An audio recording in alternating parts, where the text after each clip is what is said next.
Ahora sí, ya se está grabando, entonces ya pueden enviar los mensajes para que queden registrados con la lista, por favor.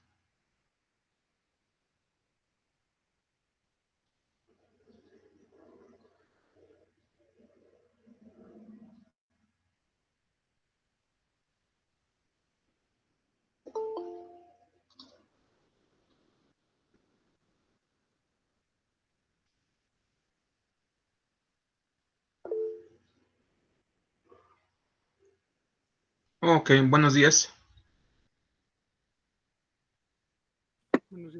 Buenos días, profe.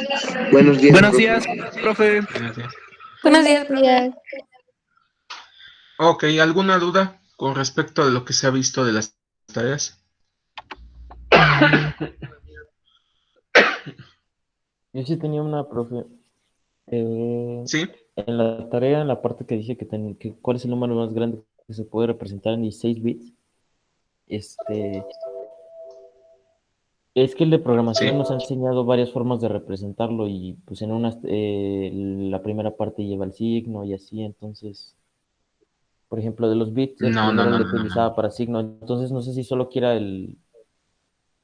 bueno, nos había dicho que era 2 a la 16 creo, para obtenerlo, el número más grande. Ujú, O sea, sí, simplemente eso. así es. Vale, A ver, gracias. sí, lo que pasa que ahí son 16 bits, es muy fácil. Por ejemplo, si tuvieras una computadora de 2 bits, 2 a la 2 es 4. Ajá. Entonces, el número va del 0 al 3. Entonces, el número más grande que se puede representar es un 3. Ujú. Sí, porque le quitas el del cero, ¿no? Sí, profe, gracias.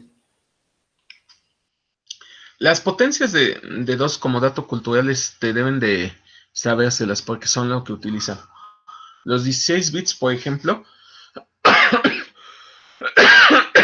son los que se utilizan típicamente para la profundidad, es decir, cuántos colores puede tener una imagen de típica de celular, de la serie de celulares de hace unos años antes.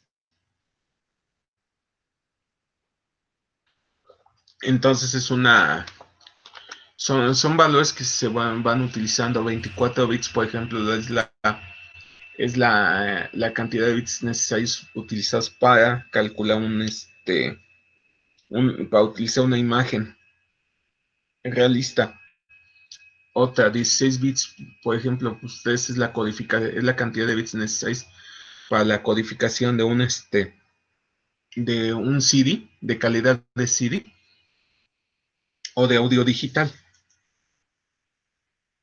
Entonces son valores que van a estar usando constantemente en lo que es la programación y la carrera. ¿Alguna otra duda?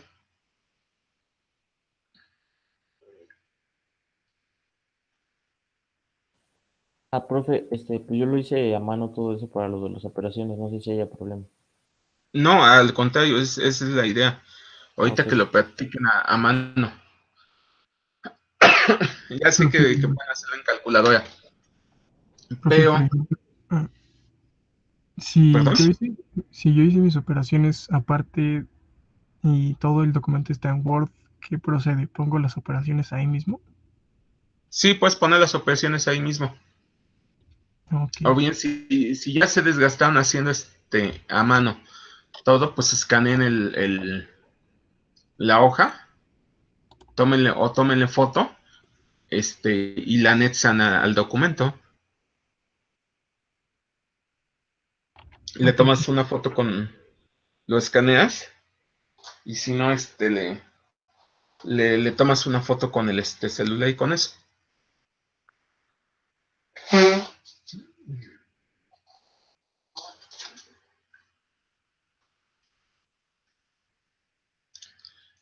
Ese es por un lado. ¿Alguna otra duda?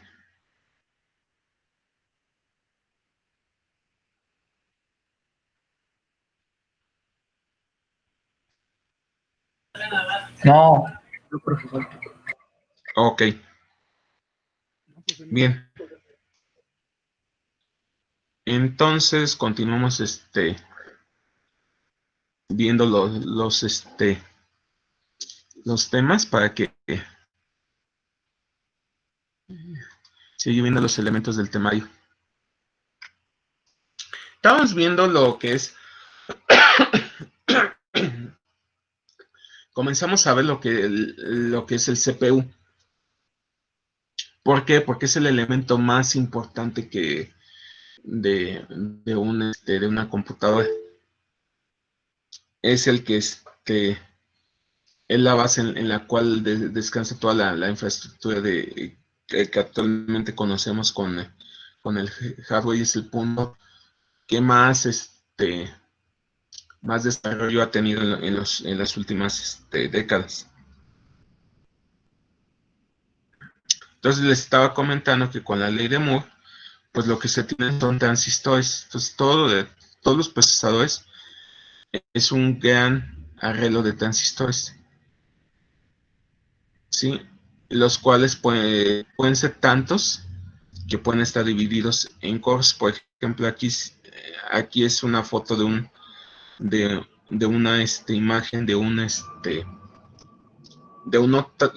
Intel i7, y le ponen aquí donde están los controladores de memoria, donde están las memorias y los núcleos. Cada uno de esos núcleos pues tiene su controlador y su halos propios. Entonces no puede ser un solo procesador con una estructura o muchos bloques. Entonces, ya habíamos visto que la ley de Moore era la cantidad de transistores que tenía cada procesador. Entonces ha ido creciendo casi exponencialmente, y más o menos se ha ido estabilizando en los últimos años. Pero pues hablamos de que para los 70, cuando nació el 80, estamos hablando de unos cuantos miles de procesadores. Ahorita estamos hablando de varios miles de millones de transistores. Luego, había que hablarles también, otra de las cosas que tiene la CPU es la velocidad. ¿Cómo se mide? Pues en los hertz, o sea, la cantidad de hertz que va viajando, que van haciendo los pulsos. Si ustedes ven en esta imagen, ven que es una imagen sinusoidal. ¿Por qué? Porque cuando digo que es sinusoidal, quiere decir que el valor inicial es 0. Siempre, si ustedes ponen seno de 0, 0. Si ponen coseno de 0, es 1. Con eso lo pueden distinguir si es seno o coseno. Ahora, si ustedes observan, hay hondonadas y picos, puntos altos. Entonces, la distancia entre un pico y otro es el hertz.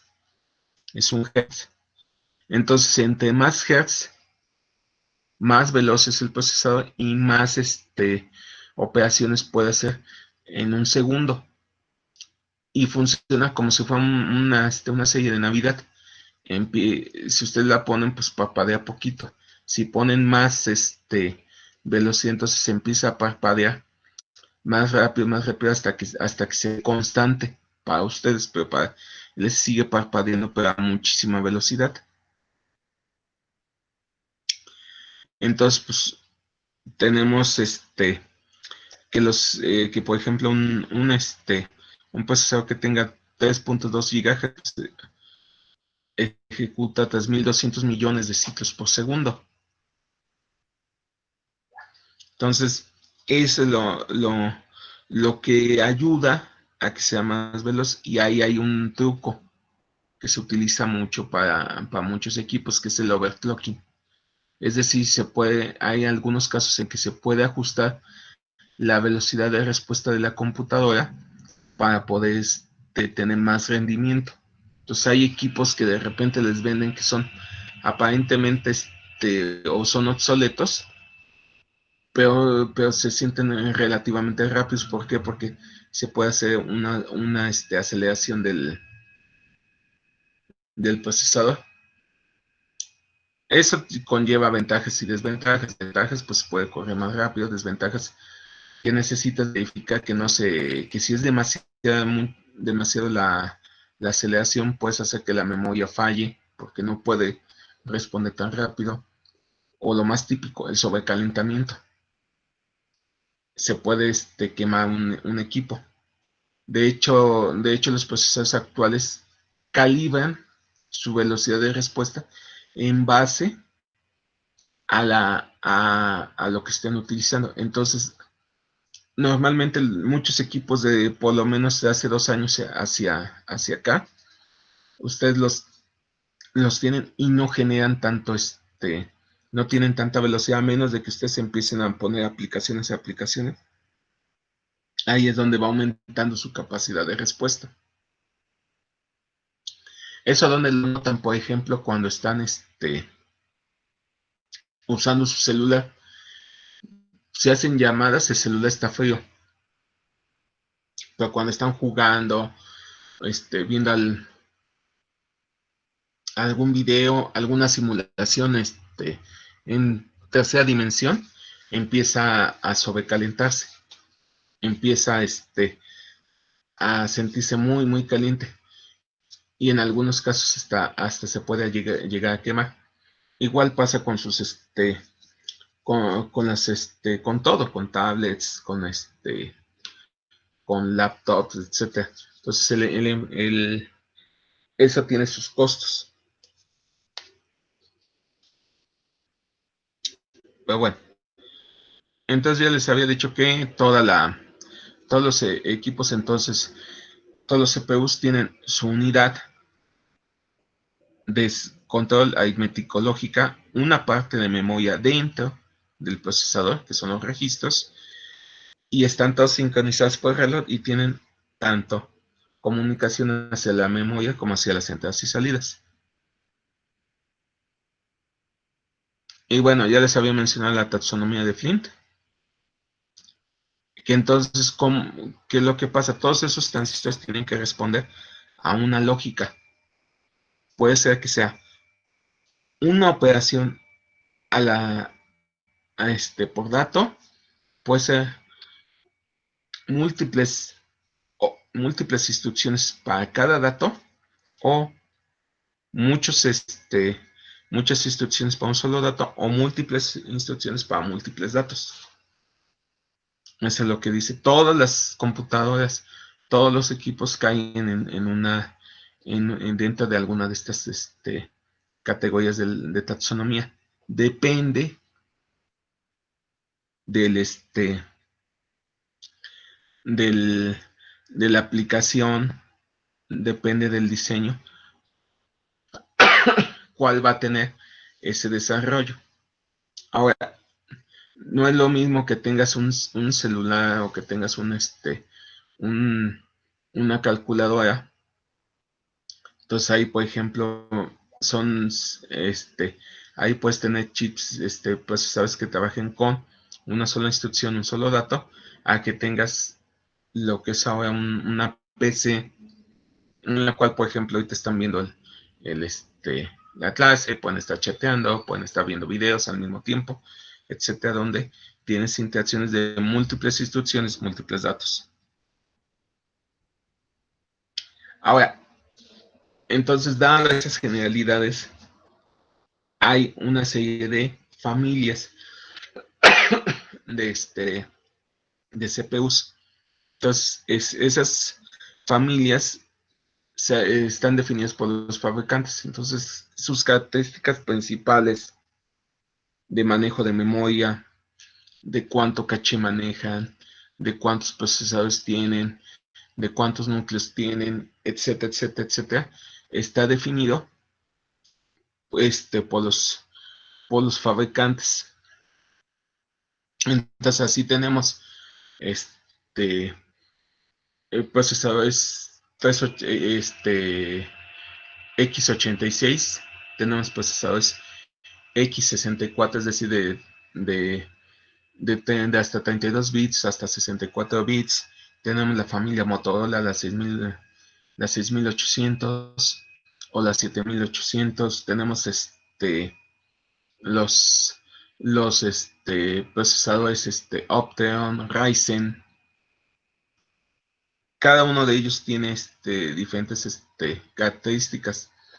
Y dentro del proceso es un tanto cuanto como los coches. O sea, cada año va saliendo y van cambiando en algunas características para que tengan más o menos rendimiento en relación al costo.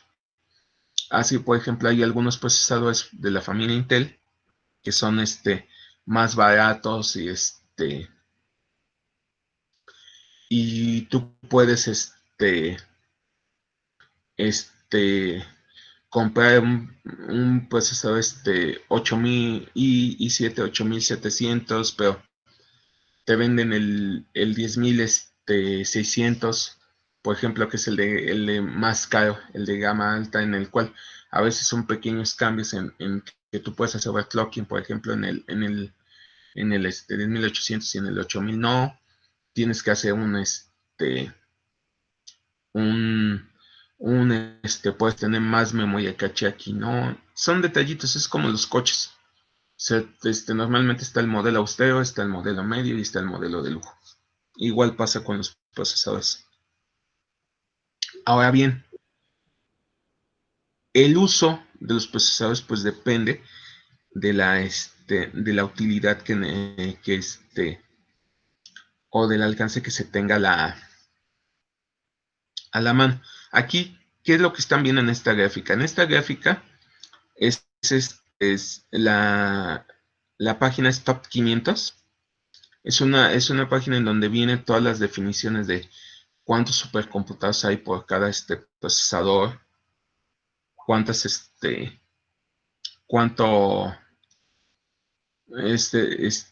cuáles son las supercomputadoras, cantidades de procesadores que están utilizando, velocidades, etcétera.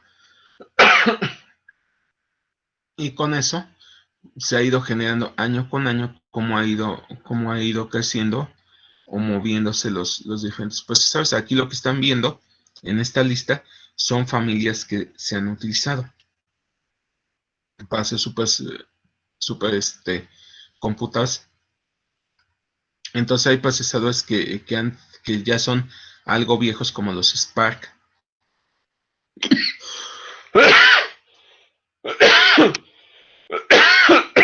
Perdón. Los MIPS. Sí, vean que hay procesadores hechos por NEC, por Fujitsu, los de IBM. Entonces, si se fijan, ha ido cambiando cada año. Toda esta estructura ha ido cambiando constantemente. Y ahorita, si se fijan en esta franja azul, oscuro y clara, ahorita se habla de que son de los procesadores de 64 bits los que más se utilizan. ¿Por qué? Porque ahorita son los más económicos, son los que se producen en masa, y entonces tú puedes, con el esquema de clúster, tú puedes meter muchos procesadores, como cuántos, el top habla de que las computadoras más recientes tienen 125,000 procesadores, para que tengan una idea, y tienen un nivel de procesamiento bárbaro, y se vuelve más barato. Por eso ha habido una tendencia. Antes había muchísimos más fabricantes de procesadores, pero sin embargo ha ido empujando. Si se fijan, caso curioso, de los procesadores que se utilizan para supercomputar, no hay de los Motorola.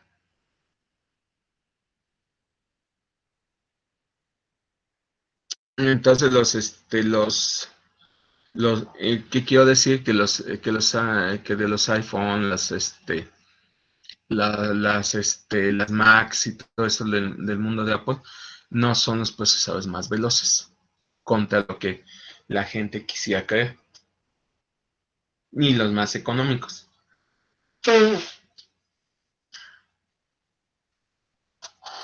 ¿Los procesadores para las computadoras personales y los celulares son los mismos? ¿Solo varían la cantidad o sí son diferentes? A ver, para los computadores personales, para las PCs, para las celulares y todo eso, se van saliendo familias, dependiendo del tamaño. Se procura ajustarse al tamaño. Por eso, si se fijan, en los celulares no son tan veloces los procesadores como en las PCs. En las PCs se encuentran de 2, 3, hasta 4 GHz.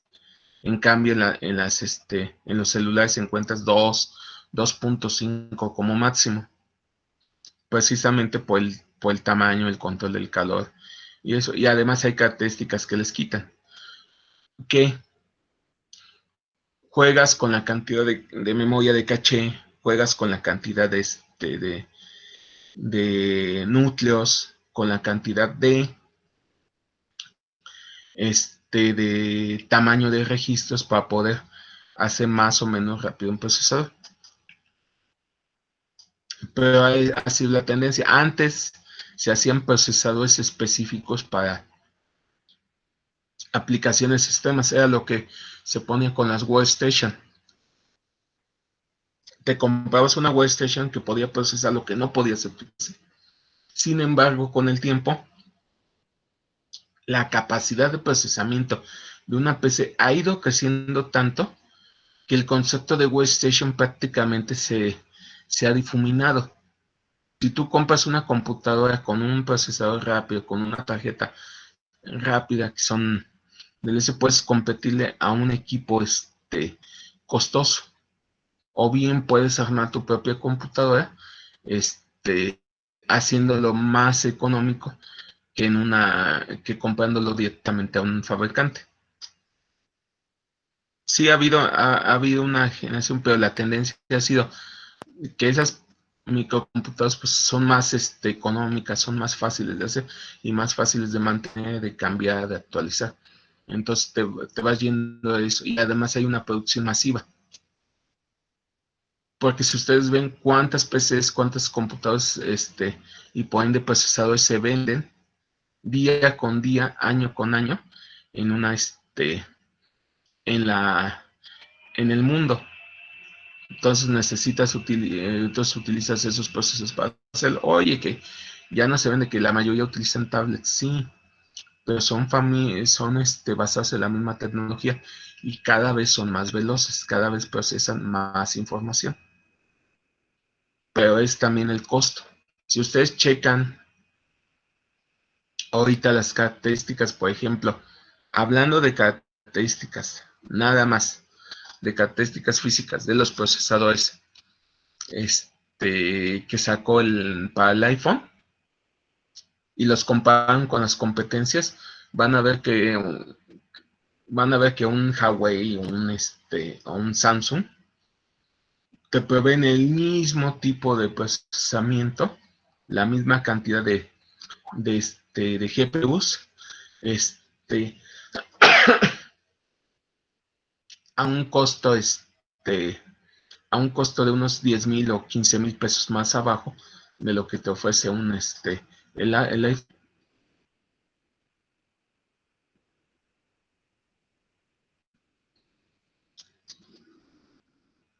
¿Dudas? Profe, ¿Usted cuál procesador cree que es mejor, AMD o Intel? Pues mira, depende, la respuesta siempre es depende para qué lo quieras. ¿A qué me refiero? Hay muchos equipos que están optimizados para muchos programas. O sea, aquí el núcleo es tus aplicaciones. Esa es lo primero que tomas en cuenta. Es decir, ¿qué vas a correr? ¿Vas a correr qué programas? Entonces depende, de ahí parte lo que vas a construir el procesador.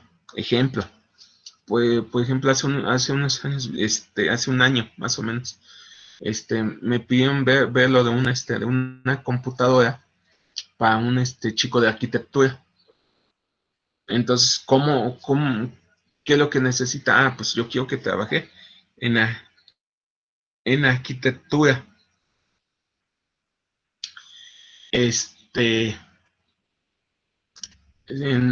trabaje para, entonces que puedas tú escribir hacer programas, trabajar el programa del AutoCAD, que trabaje visualizadores, etcétera, etcétera. Entonces fuimos a ver, ¿qué procesador está?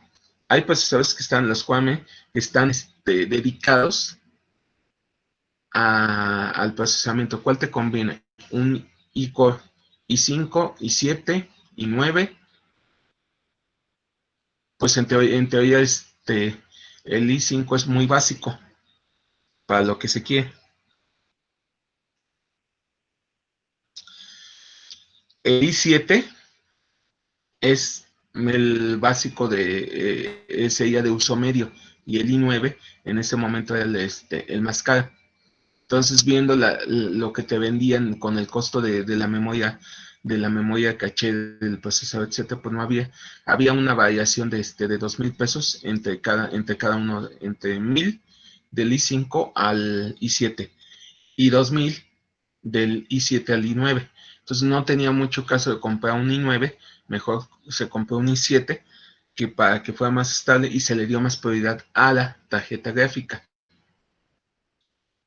para que pudiera hacer el render más fácilmente. Ahora, también hay otra cosa.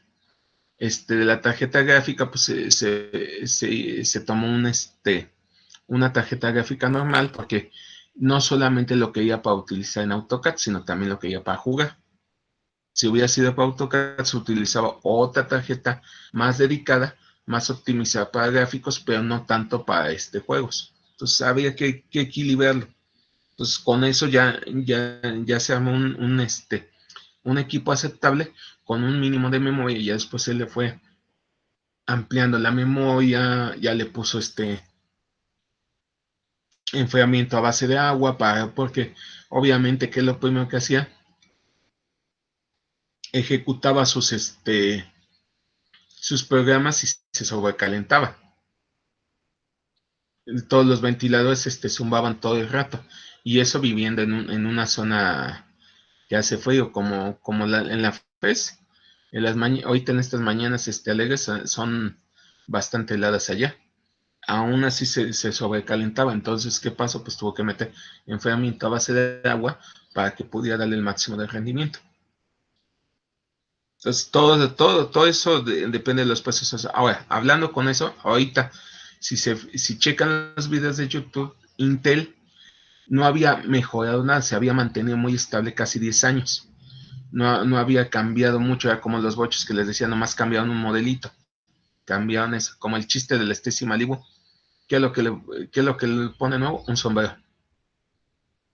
O sea, eran pocos cambios. ¿Qué pasó con AMD? AMD te avienta el Ryzen, que ahorita te da velocidades de 16 cores con 16 threadings. Entonces te da hasta de 32 threadings con 16 cores. Eso lo que te permite es entonces tener muchísimo más procesamiento contra un menor costo. Entonces, ahorita si me dijeras en este momento, 2020, ¿qué comprarías? Compraría un Ryzen. Ya para 2021, 2022, posiblemente compraría algo para de Intel. Posiblemente cuando saquen los nuevos procesadores que estén pensados para competir contra Ryzen. Ahora, depende también el programa, porque hay programas que están estrictamente diseñados para trabajar óptimamente con Intel, óptimamente con AMD. Entonces también eso es una limitante. Muchas veces pensado nada más en una computadora de uso general, ¿no? Lo utilizas para todo. Pero hay veces que hay aplicaciones que son muy especializadas que tienes que utilizarlo. Y el costo. Otra de las cosas que tienes que los Intel son caballitos de batalla. Los x86, x64. Son los caballitos de batalla. Los encuentras en todos lados. ¿Por qué? Porque son más económicos, más baratos. Sí, vas a ver que hay muchos diseñadores o arquitectos que que te mandarían al Averno y más allá si les ofrecías una PC, porque ellos, no, yo trabajo con una Mac, yo trabajo con yo soy solo Mac. Está bien, son gustos, ¿no? Pero si tú ves la capacidad de procesamiento, la disponibilidad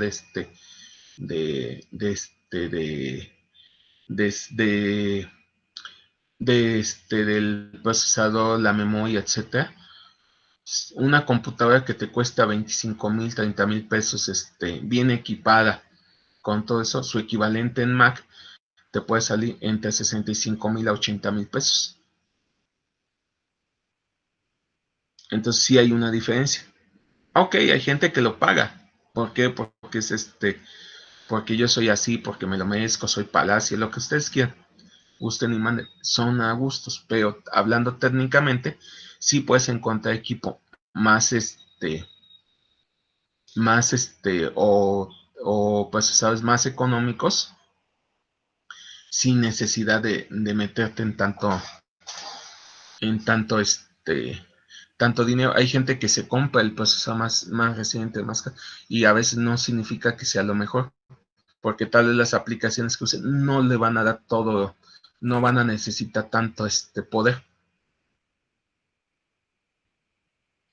Así varía mucho, ¿no? O sea que con el precio de una Mac usted podría armar una computadora mucho mejor. Sí, obvio, tienes que saber qué es lo que quieres y para qué la quieres. Te digo, por ejemplo, si ustedes van y dicen, yo quiero un Ryzen y y va a hacerlo. Oye, lo quiero porque me voy a meter un equipo de videojuegos, por ejemplo, Counter-Strike, pues sí, pues tienes que tener la más veloz, la que tenga el menos lag, la que tenga la tarjeta gráfica más veloz, etcétera, y eso. Pues si me vas a salir con que lo que juegas es Among Us, pues como que ahí esas especificaciones quedarían sobrando, ¿no lo creen? Profe, ¿sí vio la tarjeta gráfica, la GTX 390, que puede romper contraseñas así a fuerza bruta? Bueno, es que eso de las contraseñas a fuerza bruta depende también qué tipo de codificación tenga. Y normalmente lo que han hecho para romperlo es juntar, hacer clústeres de computadoras. O sea, no necesariamente lo que pasa que las tarjetas gráficas, obviamente a lo que se dedican básicamente es a operaciones de matemáticas. Ahorita les voy a decir cuál es la diferencia entre una operación MIPS y una de punto flotante. Entonces, las operaciones que trabajan las tarjetas gráficas son de punto flotante. Por ende, son más adecuadas para hacer cálculos. Entonces, lo que hacen, modifican la tarjeta gráfica para que se dedique a hacer puros cálculos para intentar romperlo por fuerza bruta. Pero eso depende también del tamaño de la clave, tamaño del el tipo de password que pongan, el tipo de codificación. Si van a poner el password número 1 en el mundo, Batman, júrenlo que no les van a tomar mucho tiempo y no necesitas un procesador tan costoso o un equipo tan potente para descifrarlo. Aquí estaba diciendo uno de sus compañeros, Héctor, de los celulares se utiliza la arquitectura ARM. Sí, es otra variación que no es compatible con la x86, aunque pues, se quiere cambiar con la introducción de Rosetta. Sí, de hecho hay muchas arquitecturas. Lo que pasa que los Motorola, los Titanium, los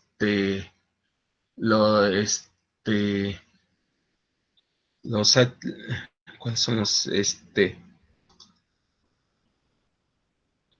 estas familias? Espérenme. Los son de Hitachi, los de Fujitsu y los de Spark, por ejemplo, no son nada compatibles con Intel, sí, pero obviamente Obviamente lo que pasa aquí Intel y eso se vuelve más barato, es como el inglés. Oye, yo necesito no me gusta el inglés, estoy de acuerdo, pero lo necesitas. Por ejemplo, para esta carrera, ahorita en este momento el inglés es básico que lo sepan. ¿Por qué? Porque viene la documentación, porque vienen los detalles, etcétera. Oye, que en el futuro, que tal vez en unos 10 años tengan que decirle, y también aprendan chino, posiblemente, pero ahorita en este momento es inglés, todo es inglés. Igual que pasa con los procesadores. Tú puedes tener los procesadores, pero darle soporte, programar, etcétera, se vuelve más complicado. Entonces, esos problemas de programación, de meter esfuerzo para hacer programas, para aportarlos, para eso se procura abaratar costos. Entonces, ¿qué utilizas? Algo conocido. Déjenme darles un ejemplo. Si ustedes checan, una de las cosas que tuvo el Xbox 360 contra el PlayStation 3, si ustedes checan, era que había más juegos y se programaban más rápido en el Xbox y tardaban más en salir en el PlayStation. ¿Por qué? Porque el PlayStation Sony sacó su propio procesador que tenía un montonal de threads, de hilos de comunicación, etcétera, pero tenía un kit de programación del nabo. No, era muy difícil programar. Entonces, ¿qué ocurrió?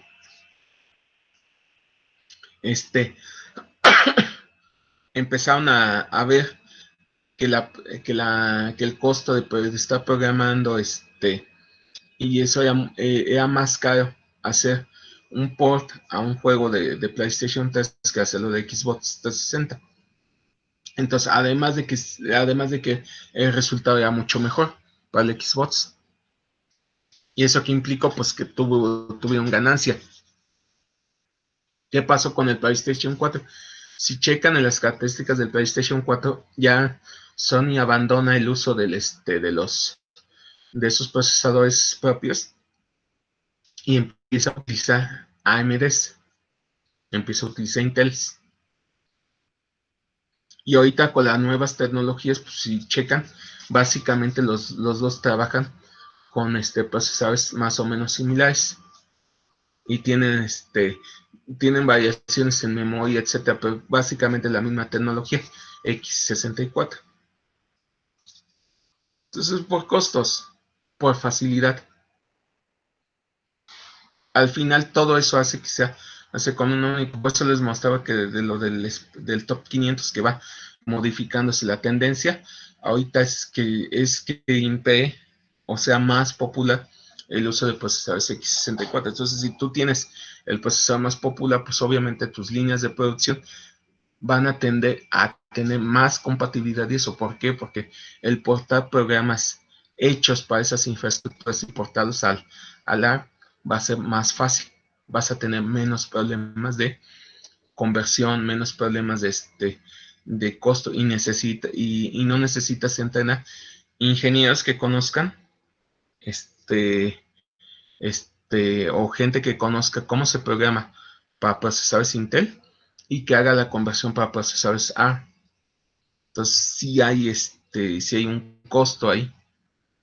Por eso si se fijan muchos de los equipos del ARM que procesadores ARM, chequenlos ahí, están algunos Motorola, algunas líneas de Motorola fueron, unas líneas de Nokia. Ahorita si los checan, ya la mayoría se están moviendo hacia procesadores que son compatibles con x86 y x64, por ejemplo, los Dragon Ball de Huawei, los procesadores que está manejando Samsung, etcétera, ya son más compatibles. No me crean, chequen el dato y van a ver que por ahí va la tendencia.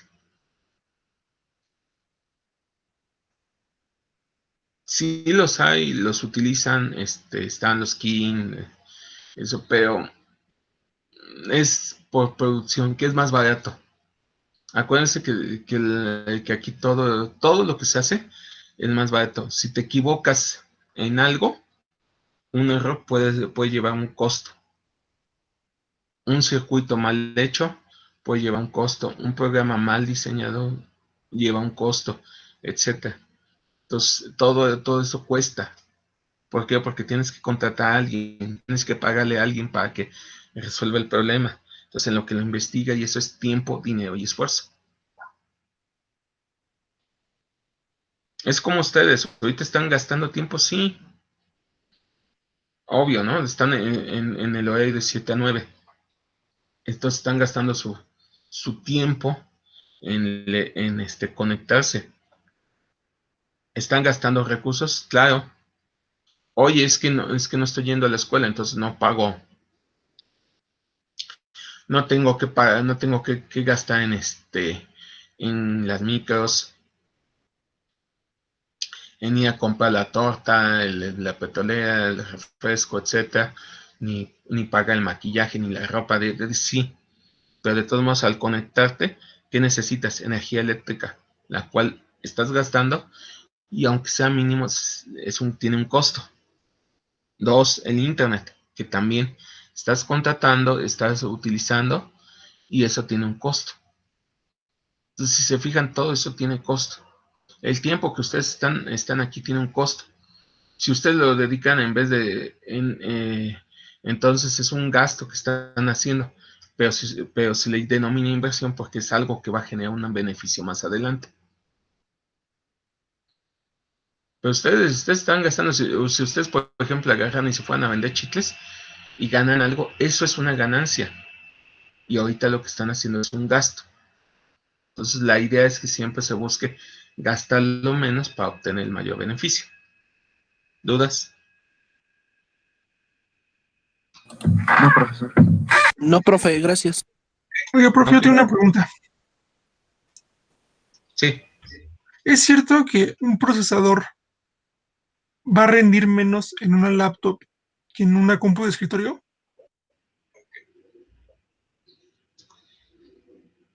Lo que pasa que en una, no necesariamente, es que depende también del tipo de procesador.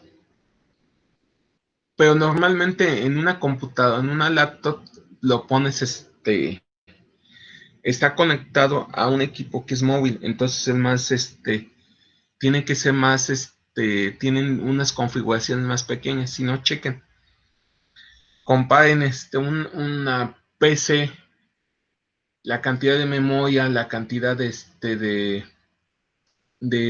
capacidad de tarjeta gráfica, etcétera, contra una laptop, y van a ver que en casos muy especiales, la gran mayoría de los equipos tienen menos. ¿Por qué? Porque también generan calor.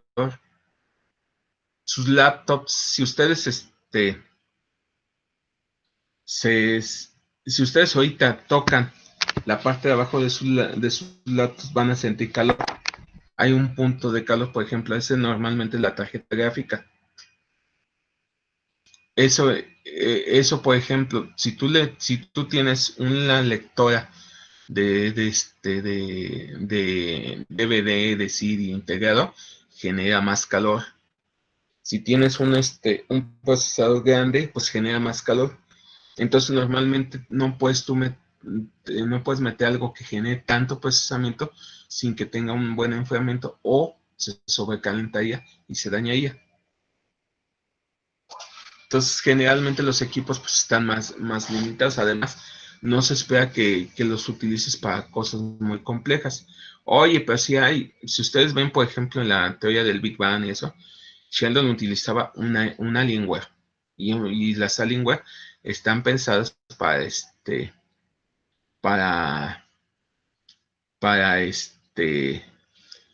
uso más rudo, para un procesamiento más pesado. Entonces son más grandes porque tienen mejor ventilación y control. Y es eso, o sea, no vas a gastar en una computadora de $1,000, de $500, por ejemplo, que son de las que normalmente compramos, pues son de rango de $500. La que te digo de la lengua son de $1,500 a $2,000. Entonces no vas a gastar una computadora de 15,000, 20,000 pesos contra una de 50,000 o 60,000. Y esa en Entonces comparación puede a la ser. Mac, prof, ¿Mande? esa que usted acaba de mencionar en comparación de la Mac, ¿cuál le parece mejor? Pues mira, las Alienware, lo que pasa que como están pensadas para juegos y para juegos pesados, lo que llaman core gaming, pues le meten mucho procesamiento, mucho punch. Entonces, entonces tú le puedes sacar bastante rendimiento. Un truco, y eso me lo explicó un, un instructor que me dio algo que me dio una clase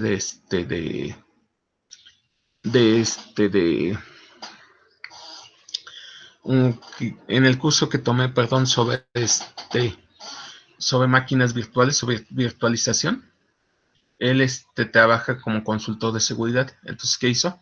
Fue y se compró unas Alienware baratitas, en el sentido de que se compró el mejor procesador, la mejor salida de tarjeta gráfica. Entonces ya después le aumentó la memoria RAM, le cambió el disco duro por uno de estado sólido y y esa cosa corría como loco. Y entonces podía correr todas sus aplicaciones de pentest, además de que podía correr muchas máquinas virtuales. Entonces tenía un procesamiento bárbaro en una laptop.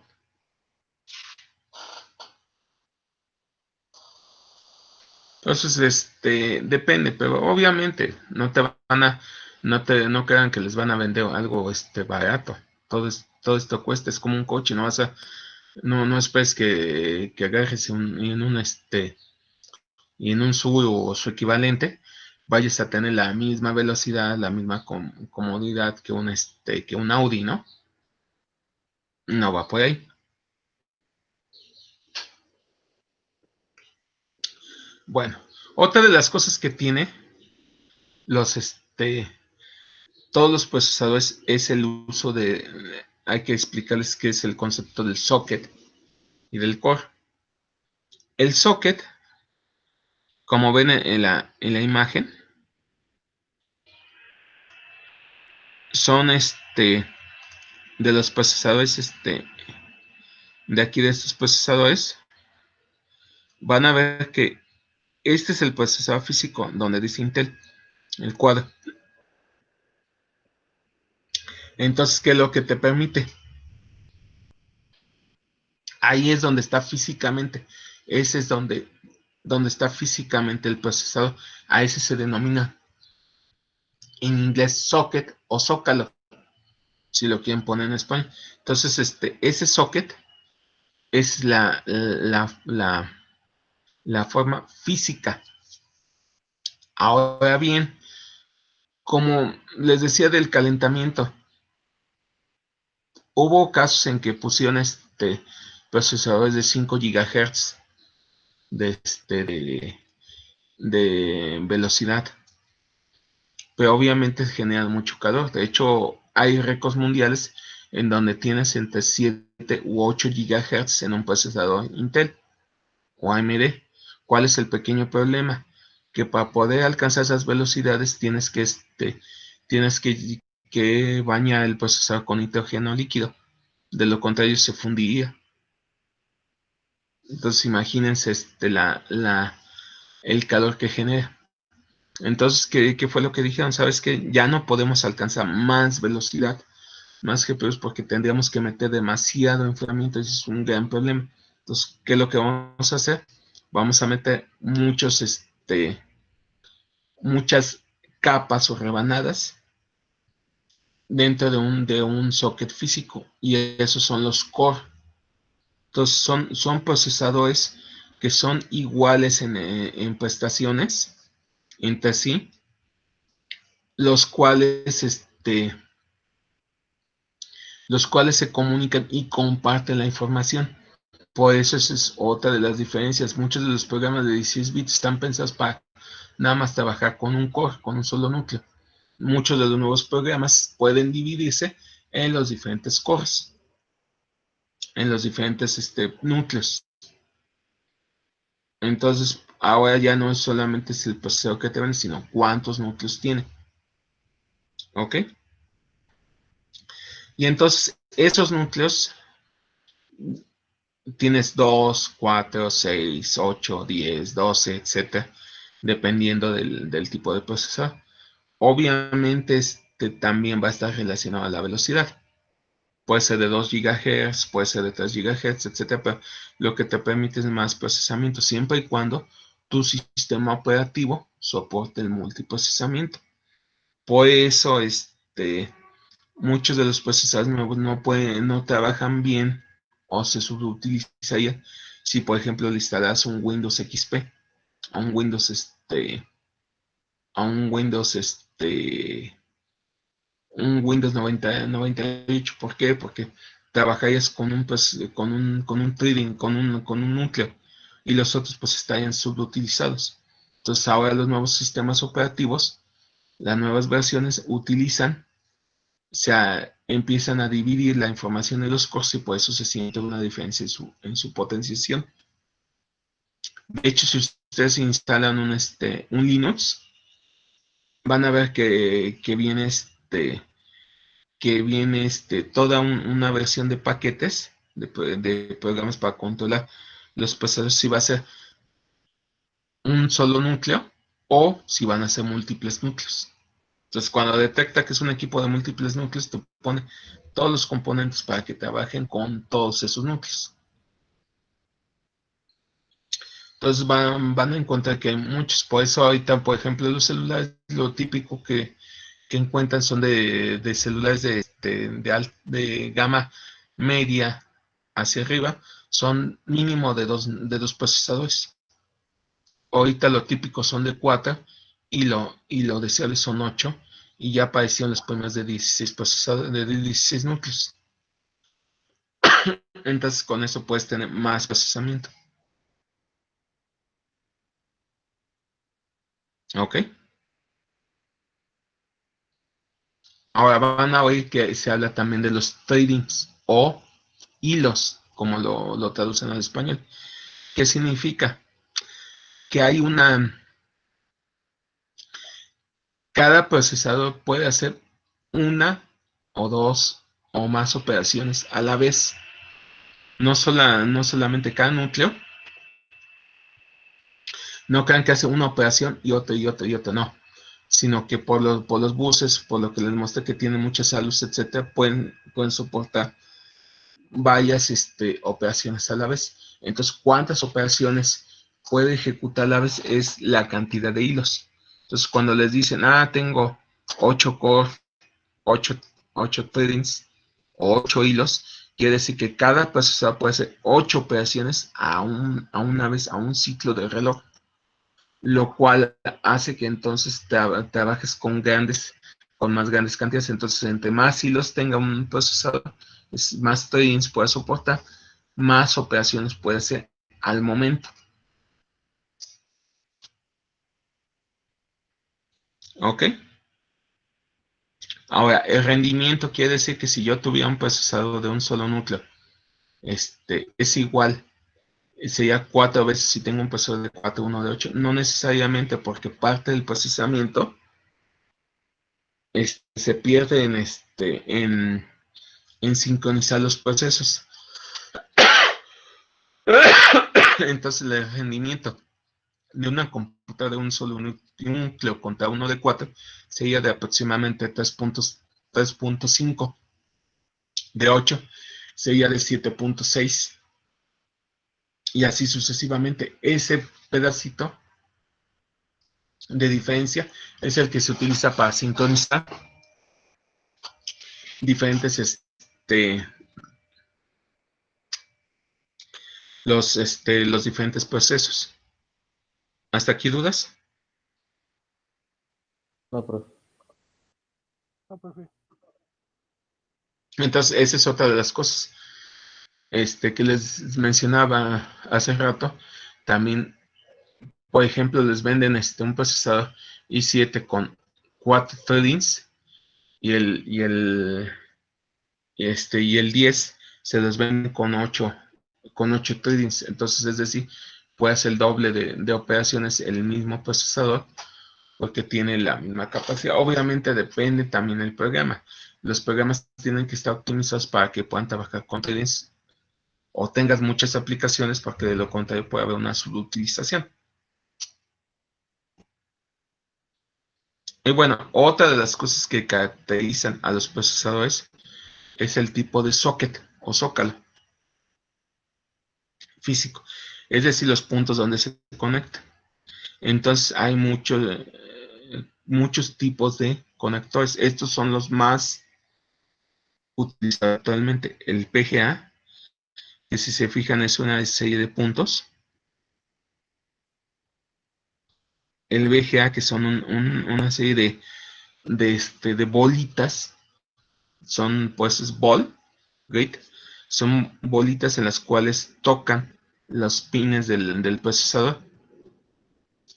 Y el EGA, permite que tú puedas meter los pines del procesador en cada una de esas entradas y lo conectan como una red.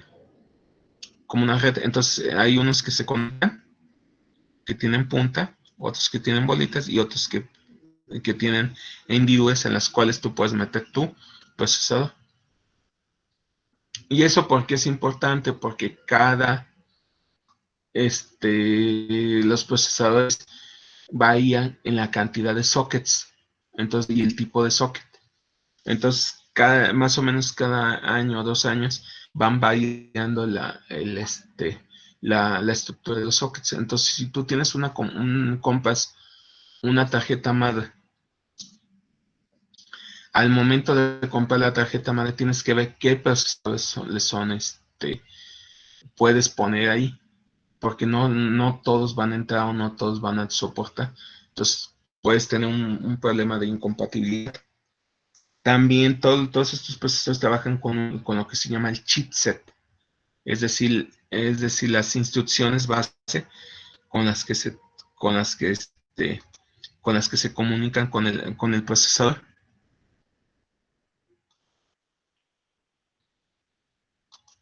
Entonces, no crean que solamente es llegar y qué bonito, voy a verlo. No. De hecho, para el procesador, por ejemplo, te dicta cuáles son los que son compatibles, es decir, van a funcionar, pero no van a funcionar al 100, y cuáles son los optimizados, cuáles son los que van a trabajar utilizando todas las características y ventajas.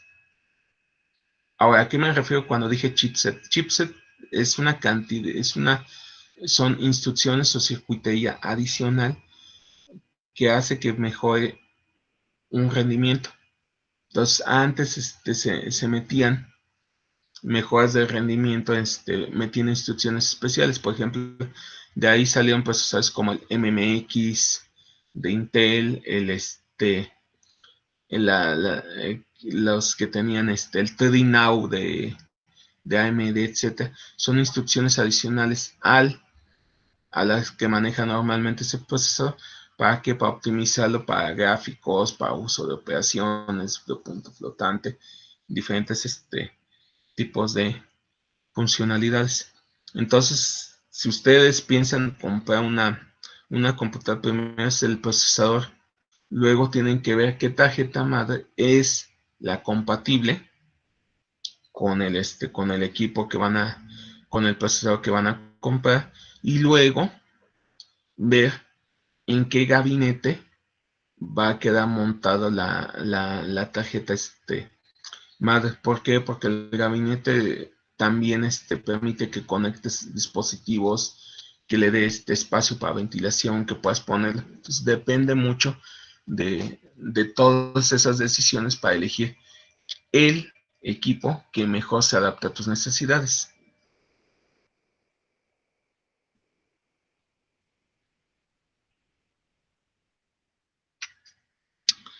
Ok. Entonces vean, estos son otros sockets. Las versiones de Intel 4, procesadores Intel 2 Cubo, Atom de 64 bits. Entonces estos son diferentes sockets, van variando los tipos de socket y la entrada.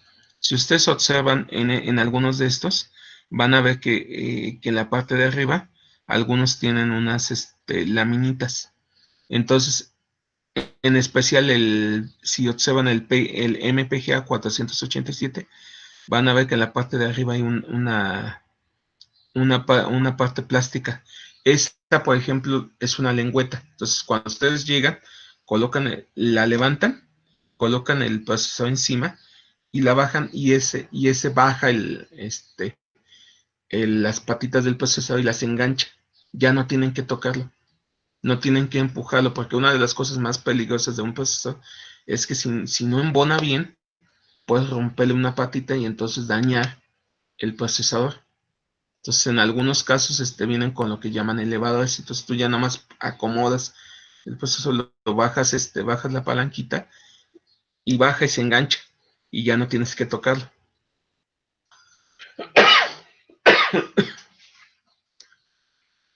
Esto, aquí son, obviamente todo eso es muy sensible. Tienes que estar aterrizado, o sea, no debes de tener electricidad estática. Y debes de tener mucho cuidado. Es más, en algunos casos hasta viene con un soporte para que tú ni siquiera toques el proceso de su caja, sino lo sacas con el soporte, lo acomodas, ya queda acomodado y ya le quitas para que no se dañe. Y bueno, ¿qué sigue? Entonces, otra cosa que caracteriza a los procesadores es el tipo de operaciones que hay por segundo. Entonces, esta era la primera unidad de operación que se aplicó, es decir, millones de instrucciones por segundo, que eran para medir la potencia.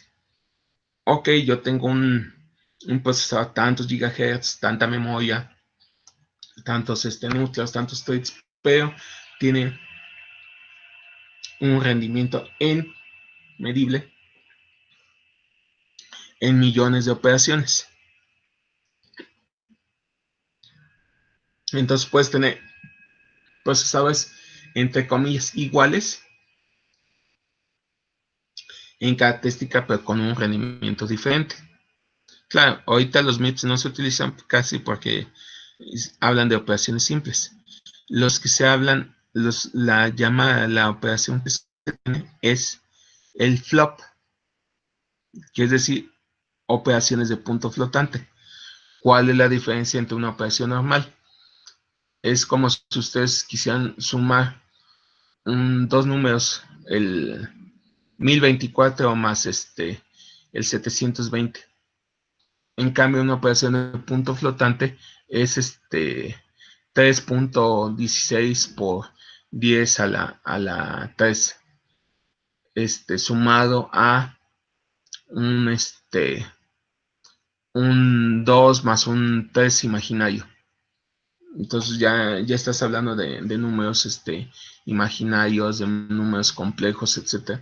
Entonces ese nivel de operación implica que tienes que hacer más instrucciones. Ya no es solamente hacer una sumita, sino unas 10 sumas para realizar lo mismo. Y eso es lo que se mide. Por eso se habla de operaciones en punto flotante o flops. Esto es lo que mide. De hecho, déjenme cambiar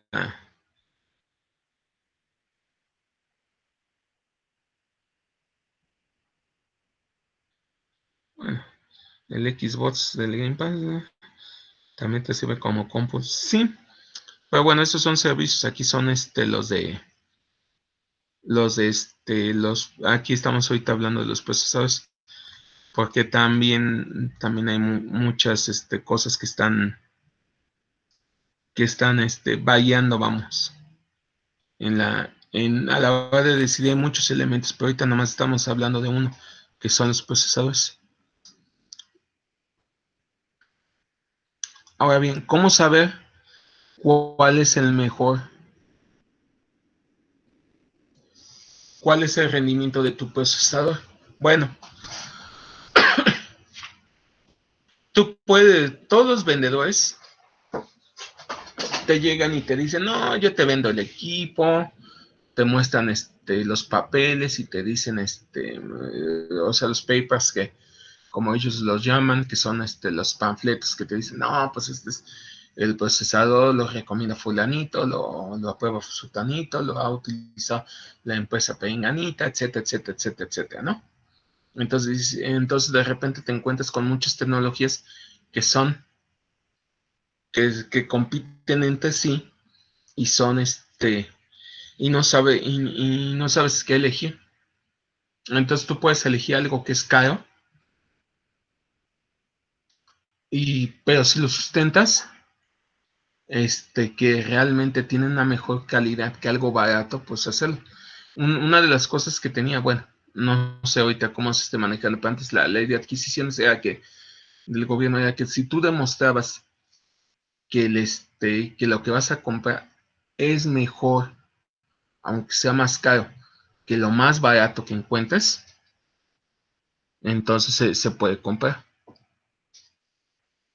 Entonces tienes que verlo entonces, ¿cómo yo puedo demostrarlo? Bueno, esta página que les estoy mostrando, que es la del SPEC, Standard Performance Evaluation, ellos ¿qué es lo que hacen? Proveen herramientas para que tú puedas medir el rendimiento tanto de un equipo actual como como de los equipos que están en venta. Entonces tú puedes ahí comparar el rendimiento de de diferentes computadoras entre sí. Entonces aquí ustedes pueden verlo. Si se fijan aquí en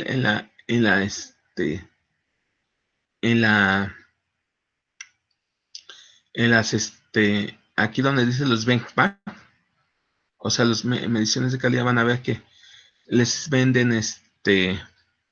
las métricas, o sea, les dan los programas y eso para que puedan medir el rendimiento para ciertas aplicaciones, ¿sí ven? Entonces, ¿cuál es la que tienen para la nube? Entonces, hay una aplicación para nube como servicio. Entonces, tú puedes, lo que hacen es que corren eso para que tú puedas demostrar cómo funciona, si tu equipo sirve para trabajar servicios en la nube. Pues, ¿sabes? Este es el de los procesadores. Trabajo de punto flotante, ¿ven? Operaciones en entero, velocidad, punto flotante, enteros, y también métrica para energía adicional para consumo de energía. También eso está empezando a entrar en funcionamiento. No es lo mismo que tengas un procesador que te ejecute muchísimo, pero te gaste mucha energía, contra uno que tal vez tenga un poquito menos de procesamiento, pero te gaste menos energía. También eso cuenta. ¿Por qué? Porque al final son costos adicionales. Son costos que parecen pequeños, pero cuando van sumando son millones. Es más, no se asombren cuando encuentran que los pequeños costos implican muchas cosas. Por ejemplo, ¿se acuerdan del redondeo que hubo en los supers y todo eso? Que después salió el escándalo de que se lo quedaban los presidentes y de la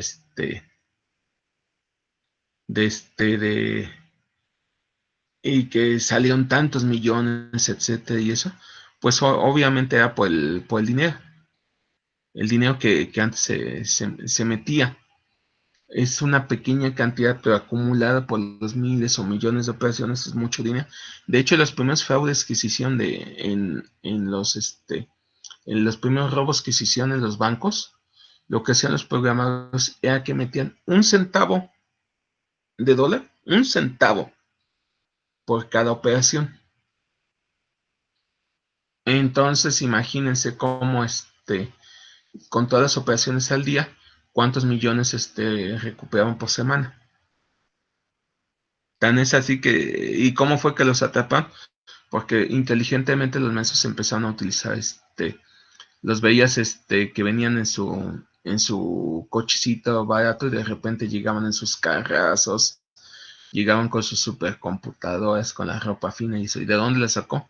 Ah, pues estaba robando. Entonces son pequeñas cosas que van generándolo. Entonces todo esto aplica también las variaciones de temperatura y todo eso es una cosa que hace que sea más eficiente. Vean otros que hay de gráficas. Para que trabaje con gráficas. Si vas a trabajar con Linux, si vas a trabajar con 3D Max, con Maya, con PCT, SolidWorks, o sea, todos los gráficos. Su compañero preguntaba que si los que se utilizaban para romper candados, estos son son los que mejor trabajan en este rublo, que son el computación de alto rendimiento. Todos estos. Vean.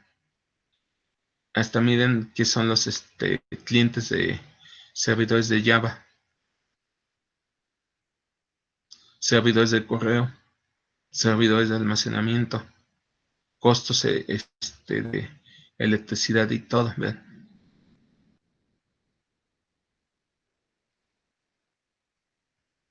Hasta de virtualización.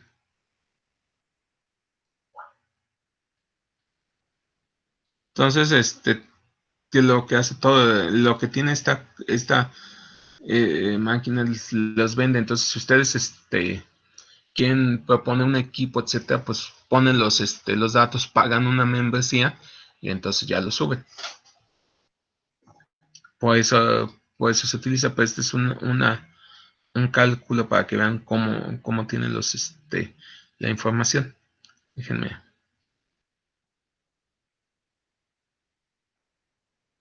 ponerles.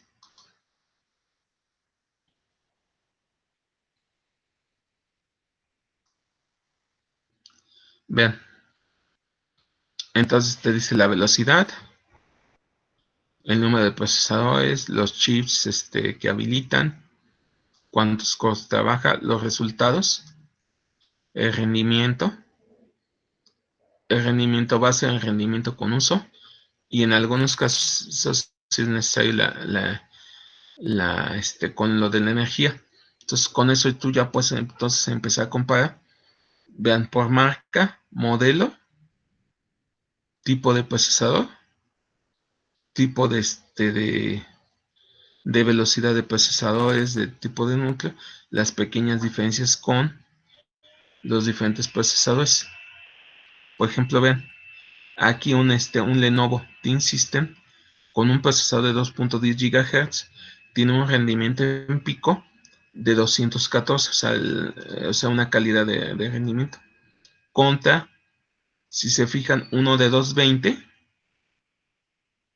de 240. Entonces si tú no necesitas tanto procesamiento, puedes argumentar, bueno, puedo utilizar el de 214 para porque el rendimiento es no es tan necesario.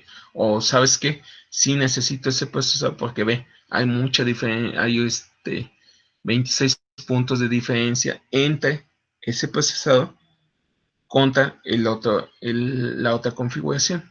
Entonces con eso ustedes pueden tener una comparativa entre diferentes equipos para poder justificar, oye, ¿sabes que este equipo vale la pena o no? Tal vez tiene un costo y tal vez que es más económico me da un rendimiento muy similar y te ahorro tanto, o este equipo que me da el máximo rendimiento aunque cuesta más, pero supera en mucho a estos otros de la competencia.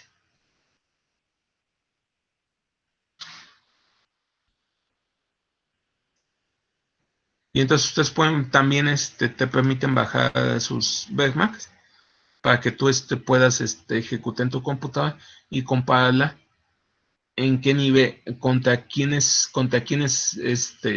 compatible. O sea, su rendimiento contra qué se compararía y en qué nivel de la tabla estaría. ¿Dudas? No, profe. Amén. Como dato cultural, el que les decía del top 500, que se despierte.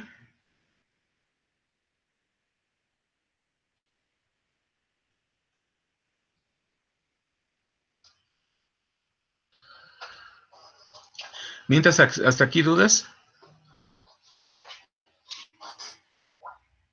Bien. No, profesor. Vean.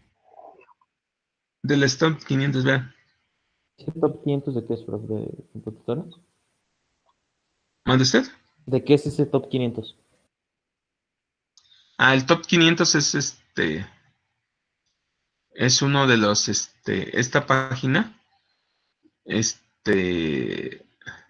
define se dedica a dar puntos de vista de los procesadores, o sea, de los equipos de más alto rendimiento.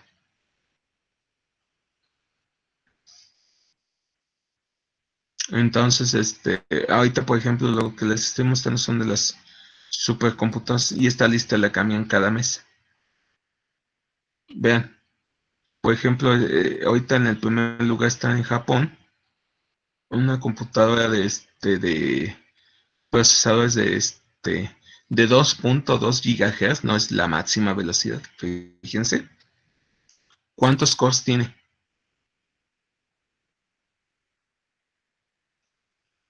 7 millones de cores.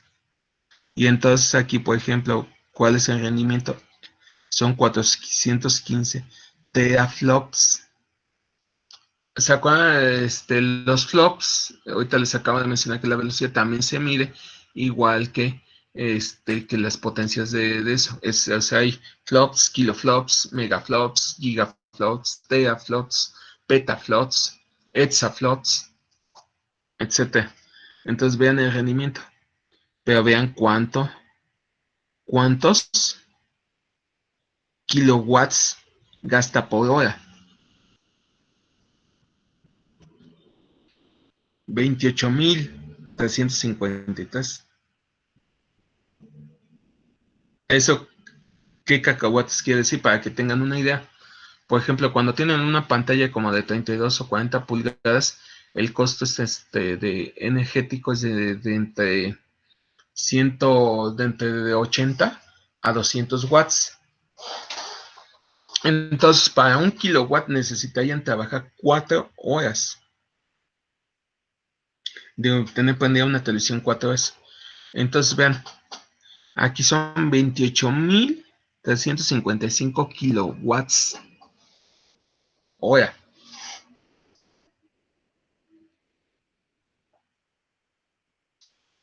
Sale muy caro mantenerlas, ¿no? Así es. No solamente porque necesitas mucha luz, también necesitas enfriamiento. No solamente es préndelo y eso no. Se necesita ventiladores, se necesita A veces enfriamiento se de gasta agua. más de eso, ¿no? Que del mismo Así es. computador. Ahora, vean. Aquí de IBM, ¿qué es lo que trabaja? Tiene sus PowerPC a 3.7 GHz. Ok, no tiene tanto alto. Pero vean cuánto gasta de energía. Mucho menos. Entonces la pregunta es, ¿para qué lo necesitas? Entonces es difícil justificar, oye, tengo un super equipazo para de 28,000 kilowatts hora contra uno de 10,000, pero para ¿Aplicado a qué? Vean, estos son los laboratorios nacionales de Oak Ridge. Estos son, vean, estos son IBM de 3 GHz, Nvidia, todavía un milloncito de núcleos. Entonces imagínense cuántos sockets son. Hay procesadores de 1. Vean, del de China, baratito. Procesadores Sunway a 1.45 GHz. Y aquí son más procesadores, es un poquito más de gasto. Pero como son más económicos, tal vez no tienen tanta velocidad como como el de el Ryzen, pero es más baratito y entonces se le puede acercar al de Sierra. Entonces son muchos asegúnes. Pero vean, procesadores a 1.45 GHz, 2.2 y están dentro de los más altos. Vean, China, Italia. No necesariamente tienes que tener el equipo más caro. Vean, por ejemplo, Italia está en el 6º lugar en procesadores más rápidos en el planeta. Y vean, tienen procesadores PowerEdge de 2.1 GHz en equipos Dell. Sí, son menos procesadores, lo que quieran, menos núcleos, menos gasto energético, pues sin embargo no están tan lejos de la escala. Y vean, Nvidia tienen Xeones, vean estos son con Xeones, de Italia, aquí están los de AMD, de 2.5 GHz, tienen Xeones, vean, en el Texas, en el Texas A&M de la Universidad de Texas, vean, trabajan con Xeones Platinum. Igual sobre Dell. En Italia, vean, IBM Power PC. En que es de Suiza, vean, trabajan con Xeones a 2.6 GHz. Son relativamente equipos viejitos, pero vean que le da un buen rendimiento y está dentro de los 10 primeros de las 10 primeras supercomputadoras en el mundo. Entonces no necesariamente tienes que tener el procesador más caro, sino tener para todas tus necesidades, pero sí por lo menos cumplir tus necesidades y saber aplicarlo.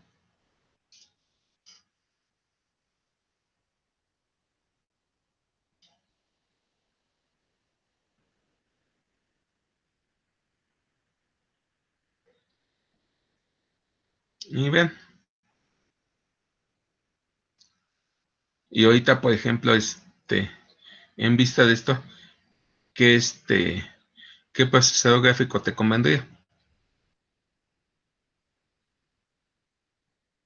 Un Nvidia, ¿no?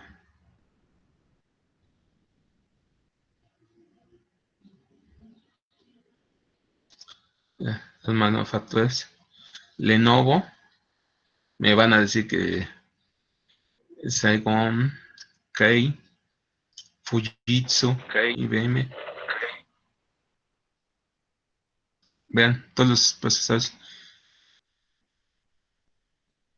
Vean los que más se están utilizando ahorita. Procesadores Intel. El PowerPC. Pues si se fijan, está también el AMD. El Zen 2. El Fujitsu. De por ahí su compañero mencionaba de pero vean quiénes están dominando. O sea, si tú tomas que son compatibles el AMD con Intel y los únicos que cambian es Power y Fujitsu, vean quién es qué procesadores entonces son los más populares.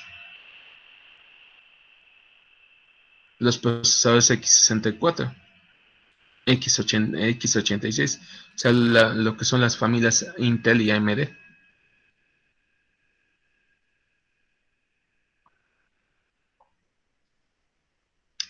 Ven, también también está la relación en la velocidad con el gasto eléctrico. Entonces todo esto no quiere decir que sean las mismas, si se fijan, son diferentes. Pero la idea es eso, son costos, hacer que sea más eficiente, que sea menos costoso. Claro, también si le pegas algo del ambiente y eso, pues te anotas un 10 en las definiciones de de la ecología. No sé si han oído que de repente hay grupos ecologistas que quieren prohibir el uso de Google, porque dicen que se gasta mucho carbono en el procesamiento. ¿Por qué? Porque es debido a que todos los servidores pues gastan energía. ¿Y de dónde sacan la energía? Pues de plantas. ¿Plantas de qué tipo? Entonces ahí empiezan a ver las hidroeléctricas, las de combustible fósil, etcétera. Entonces ahí es el pleito. Si no, pongan ahí cuánto cuesta en energía una página, o cuánto CO2 genera una búsqueda en Google, y pónganlo, y googleen, ahora sí que googleenlo, y van a ver toda la discusión que hay ahí. Pero al final los gastos energéticos es eso. Si tú subutilizas algo, pues estás desperdiciándolo. Es como, por ejemplo, sus equipos. Si ustedes tienen un equipo muy caro que están encendiendo solo para jugar buscaminas, pues estás perdiendo estás gastando tanto el procesador, estás gastando el tiempo de vida del equipo, como la energía en algo que va a subutilizar el equipo.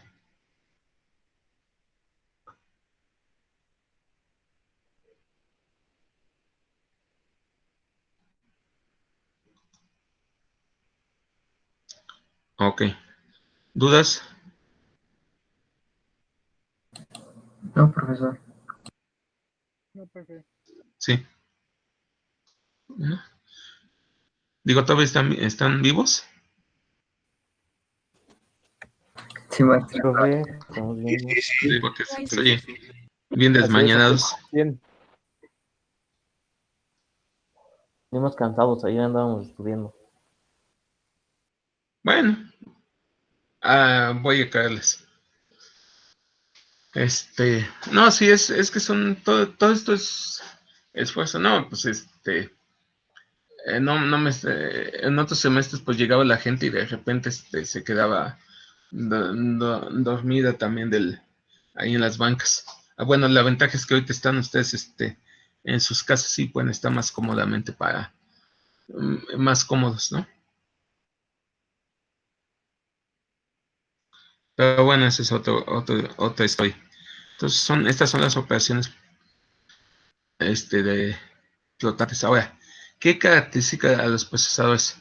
La unidad aritmético lógica.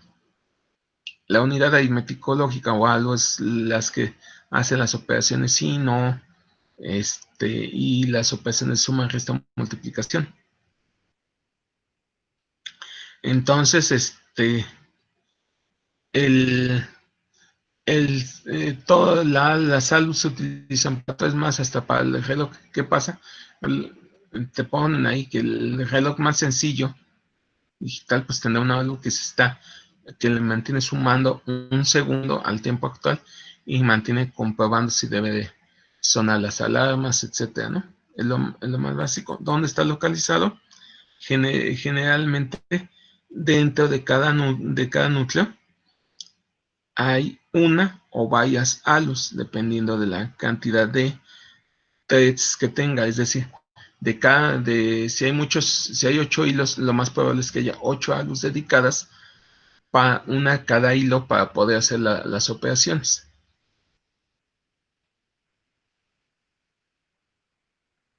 Entonces, todo esto que tiene cada núcleo, cada core, se llama una unidad de control. Los registros, la unidad hermético-lógica o unidades hermético-lógicas, y y controles.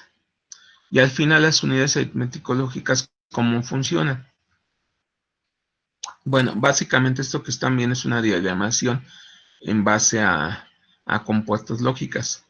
Entonces entonces, ¿qué es lo que ocurre? Son estas que parecen D, son O's, y las flechitas son I's.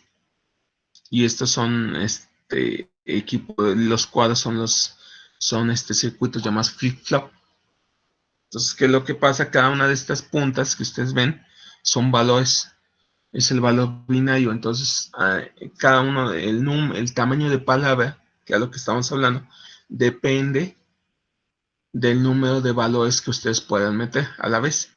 Entonces, tú podrías meter en un equipo de 8 bits, pues podrías meter una entrada de 8 valores. Y entonces se van procesando, se meten valor 1, operador 1 para la suma, operador 2 para la suma, resta, operador 2, división, etc. Y todo esto se va metiendo. Entonces son operadores. Este triangulito es no.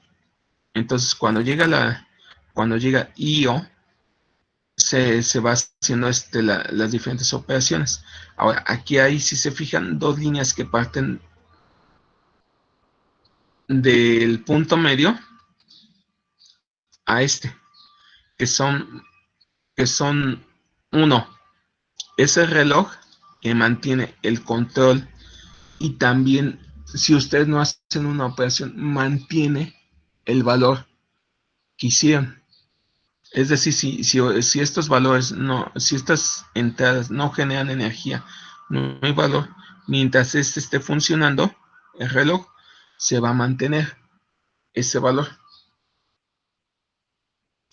¿Para qué se utiliza? Es lo que ocurre. Mientras tú tienes encendido un equipo, está funcionando. En el momento que lo apagas, esos valores se pierden. Y también está otro valor que es el de reset. Entonces, cuando se prende, envía esa señal, todo lo que tenías ahí se borra. Entonces a eso se les conoce como set o reset. Set para que lo mantenga vivo ese valor, y reset para que lo vuelva a su estado inicial. Entonces todo eso se mantiene pues el tiempo de que se requiera. ¿Cuánto puede ser? Pues desde unos cuantos nanosegundos, millonésimas de segundo, que lo que dure la operación, hasta unos cuantos segundos, o que son muy grandes. ¿Ok?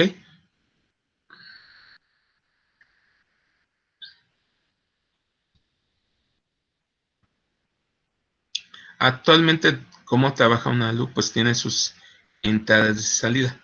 Es decir, los valores que van a ser genéricos, es decir, todas las entradas de datos, las operaciones de función, es decir, en una sola ALU, ya tú puedes incluir las 4 operaciones y eso. Y entonces, ¿qué es lo que pasa? Se envían determinada combinación de bits, y entonces se vuelve suma, otra combinación se vuelve resta, otra combinación multiplicación, división, etcétera, etcétera, etcétera. Entonces,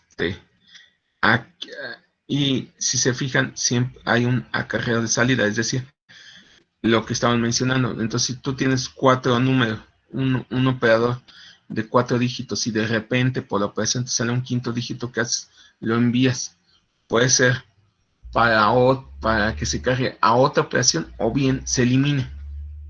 Depende de lo que estés haciendo. Entonces tú tienes acarreo de salida, acarreo de entrada, selección de modo y selección de función. Entonces con eso tú puedes crear, con esta combinación de los Fs y de los Ss, tú puedes crear todas las operaciones que necesites con un solo circuito. Ya no tienes que tener un circuito dedicado a sumas, un circuito dedicado a restas, un circuito, no. Ya es uno, el cual se va a ajustar a todas tus solicitudes.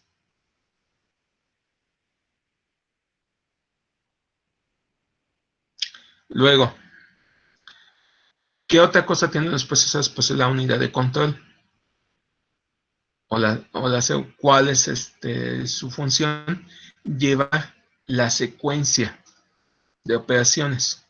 Es decir, una operación debe de quedar en una pila de procesador de datos, otra pila de operaciones, otra pila de resultados. Entonces, todo eso la unidad de control lo va siguiendo y va diciendo, ¿qué vas a hacer? ¿Vas a hacer una suma? Voy a leer el valor A, lee el valor B, haz la operación, guárdalo en C y ejecútala. Entonces, ¿cómo lo hace? Pues por medio de las pilas. ¿Qué es lo que hace? Apila y desapila la información. Entonces lo recibe y lo toma igual que como las tortillas. Entonces, la pila o stack son los datos que salen. Entonces, funciona con el tipo LIFO. El último en entrar, el primero en salir. Déjenme.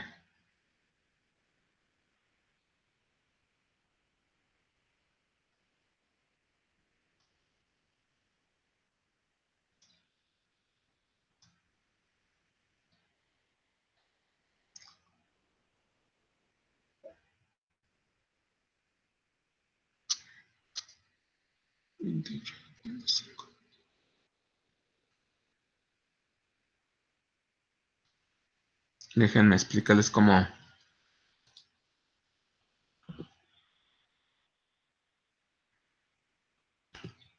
funciona una pila.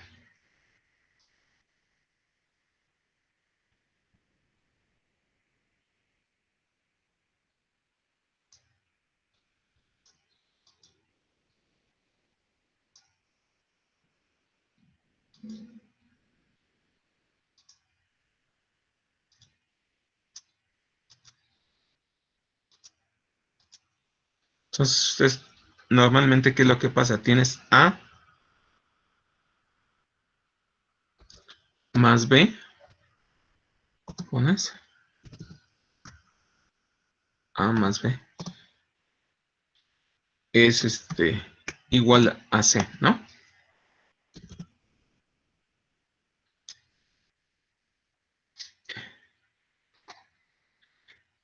Entonces,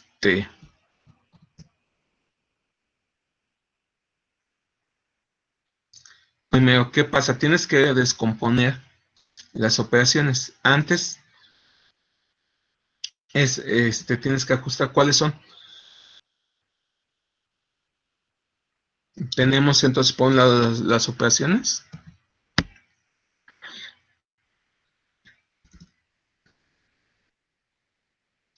Entonces tenemos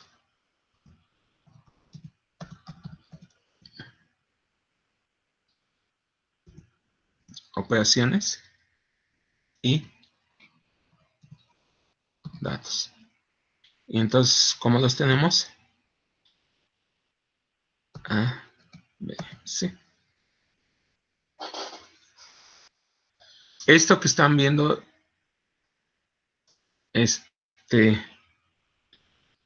esta forma de tomar las operaciones y todo eso, se le conoce como notación prefija. Este se utilizaba mucho con las primeras calculadoras. Entonces se descomponían los datos para hacer las operaciones. Entonces aquí en esta notación, pues bueno, o también notación polaca, se podían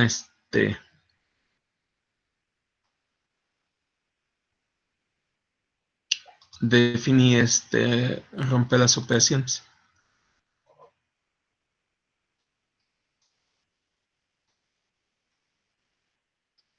Ahora, entonces, ¿qué significa? Que en una pila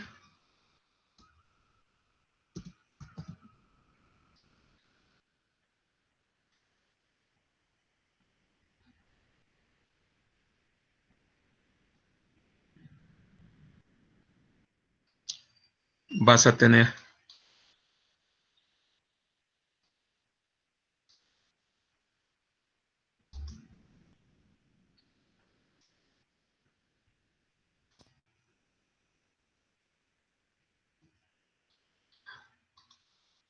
vas a tener los operadores.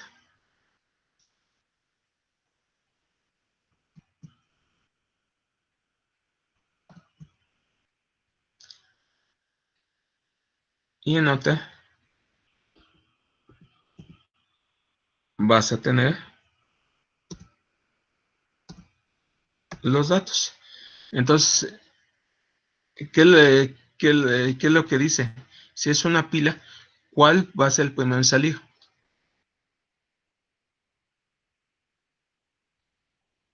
La C porque fue la última en entrar. No. ¿Cómo dice? El La libro que dice que último en entrar, primero en salir.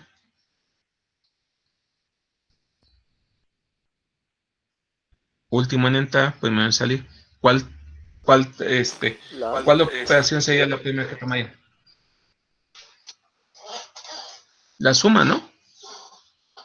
¿Por qué? Porque en la pila fue el último en entrar y es el primero en salir. Entonces lo que hace, el primero en entrar fue el igual, pero es el último que va a salir. Y el último que entró fue la suma que va a salir. Igual con los datos. El primero en entrar fue la C, pero el último en entrar es la A. Y entonces la A va a ser la primera en salir, la primera que se va a tomar. Eso es como las tortillas. O sea, ¿qué es lo cuando las apilan, generalmente, qué es lo que tomas? Pues la de hasta arriba, ¿no? Entonces, es lo mismo. Entonces, tomas el primero. Y ya de ahí se va haciendo la operación. Entonces, segmento de memoria, donde está tu operación A. Segmento de memoria, donde está, digo, tu operador suma. Entonces, tomas el dato A, el dato B, los operas. Y luego, ¿qué sigue? A, almacenamiento. ¿En dónde? En C. Entonces, tomas el dato C y ahí guardas el resultado de A y B.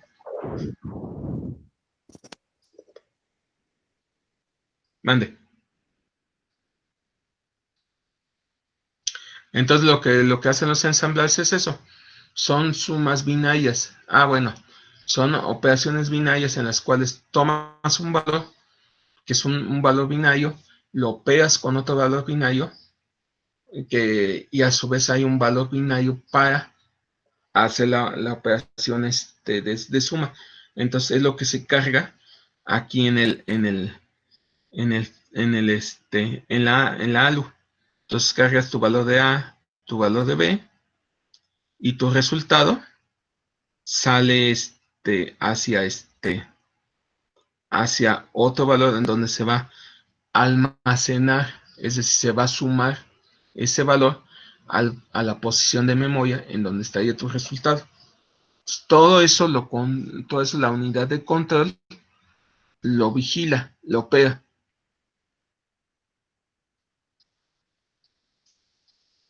Se encarga de hacerlo. Entonces, una operación tan simple como hacer A más B más C, que es lo que ustedes ponen en un programa, en realidad son aproximadamente 7 a 8 operaciones que tiene que hacer antes de dar una respuesta. Esa es una de las cosas que tiene el ensamblador, que es muchísimo más grande, más complejo, porque las operaciones que nosotros hacemos, o funciones, o todo eso, en realidad para ellos son macros. Es decir, son estructuras ya hechas, las cuales ejecutan una serie de operaciones, una serie de pasos ya predefinidos. Así es como funciona un macro. Por eso van a oír las palabras de macro. Macro, ¿de dónde venían de eso? De las primeras funciones. Antes todo lo tenías que hacer en cero, hacer a paso a paso, paso a paso, paso a paso. Entonces sea desgastante. Entonces alguien dijo, bueno, vamos a hacer una macro, el cual se va a transformar en suma, y ya en vez de que tú pongas todos los pasos, vas a poner suma, valor A, valor B, igual, en vez de que pongas store o almacenar en C, lo pones no. Y así es como va funcionando, como va tomando la estructura. ¿Ok?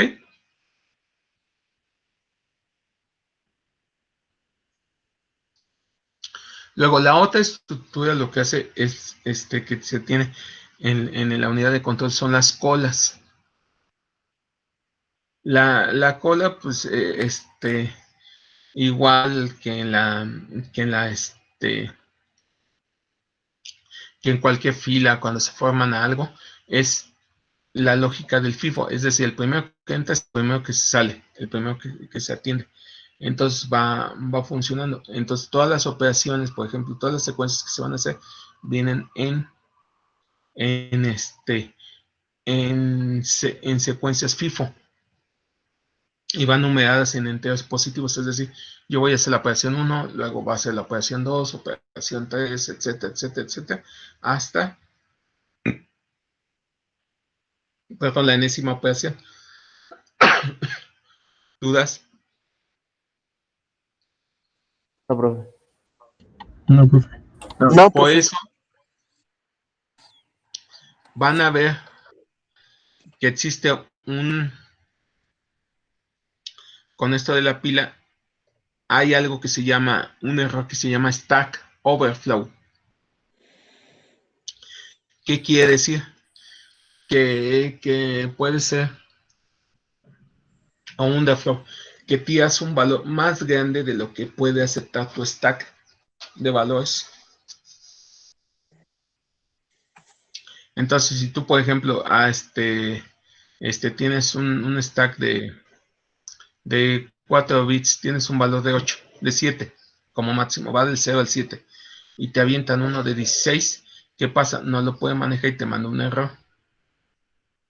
Te dice, oye, no puedo manejarlo, está más grande de lo que maneja overflow. Si es negativo, es underflow. ¿Y qué puede pasar? Si no está bien programado, cualquier cosa.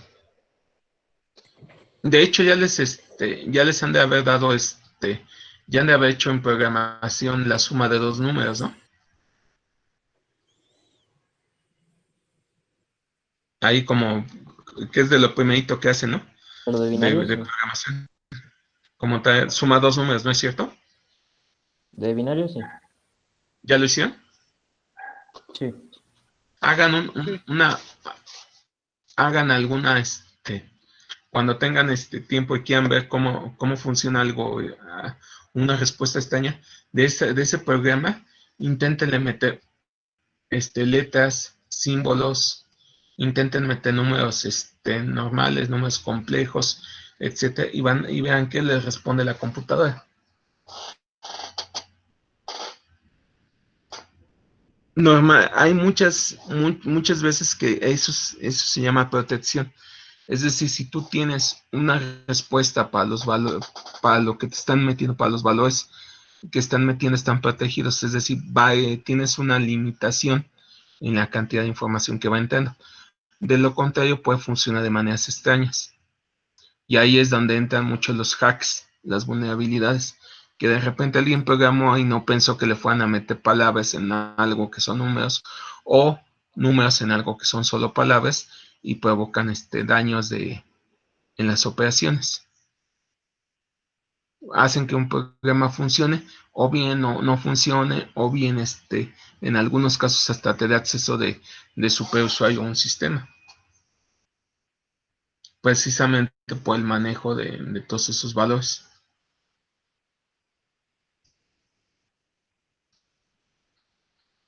Por eso van a ver que están por eso les van a decir que hay en la programación que hay pilas de memoria, es decir, secciones de memoria en donde van a almacenar sus operaciones, secciones de memoria o pilas que van a meter sus datos, etcétera. Entonces, dependiendo del valor que puedan meter, es lo que va a poder manejar. Es más, hasta pueden jugar con el tamaño del valor. Si tienen, por ejemplo, no se están metiendo un programa y definieron la suma A más B igual a C con entero, metan un numerazo grande. y luego conviértalo con cambien la configuración del programa, y en vez de que sea entero, pongan doble flow y vuelvan a meter el mismo doble word, y métanlo o long word, y metan el mismo número, y van a ver que funciona diferente. Ese es todo ello depende de la capacidad que tengan de los datos.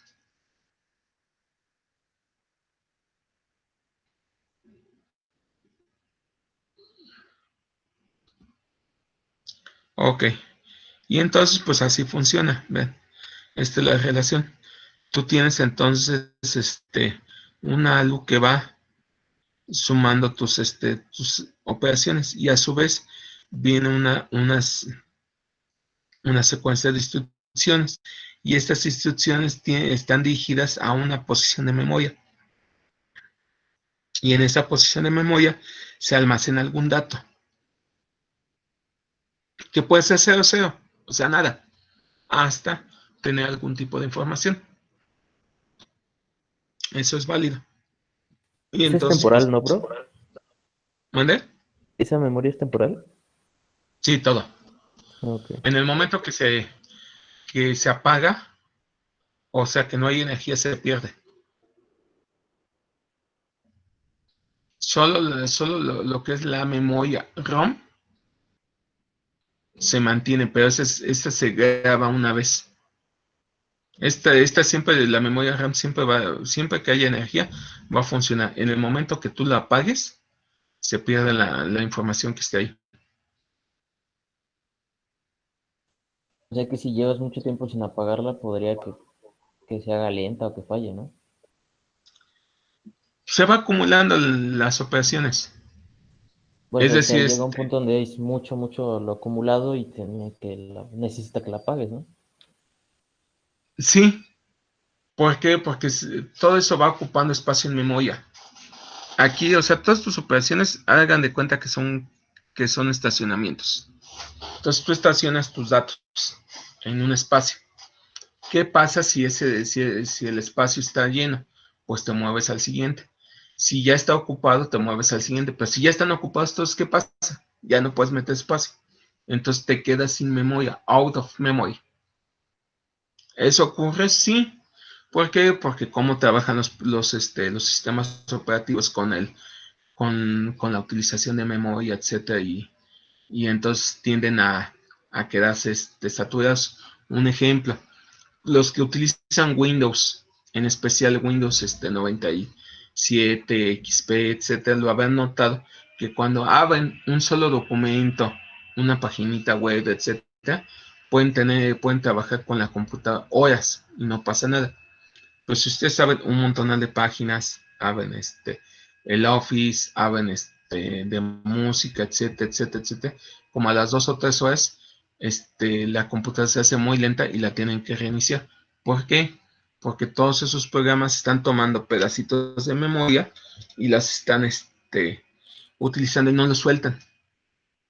No lo sueltan. Entonces se queda un pedacito de memoria ocupado, y conforme va pasando el tiempo, esos pedacitos de memoria se quedan ahí ocupando quitándote espacio para que puedas meter más cosas.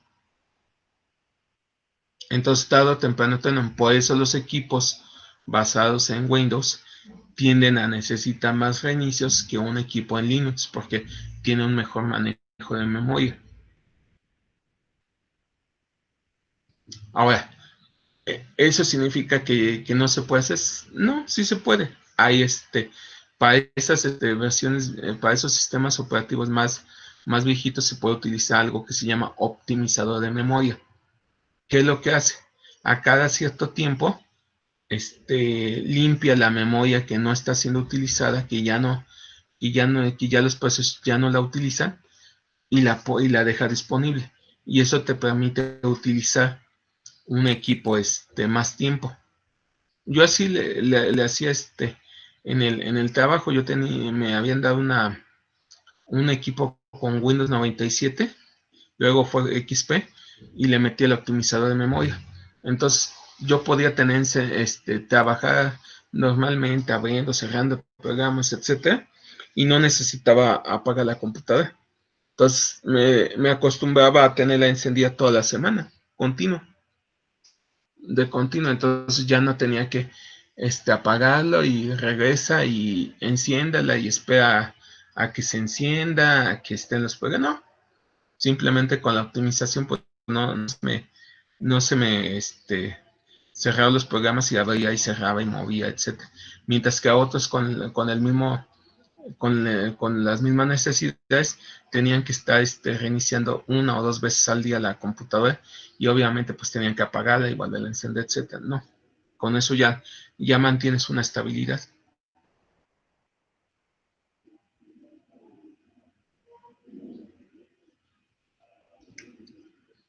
Ok, ¿dudas? No, profe. No, Entonces, No, profe.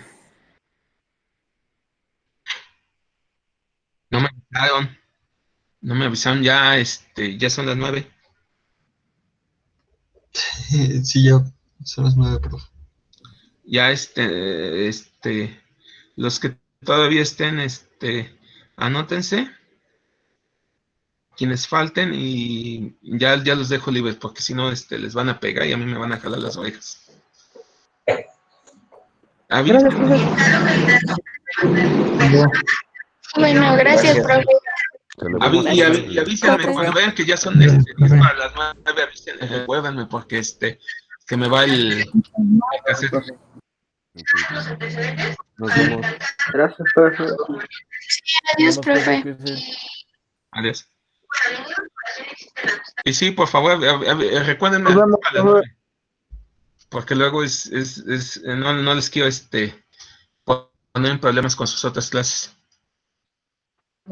Sí, ya el jueves, ya recordamos. Ok, Sí, hasta luego.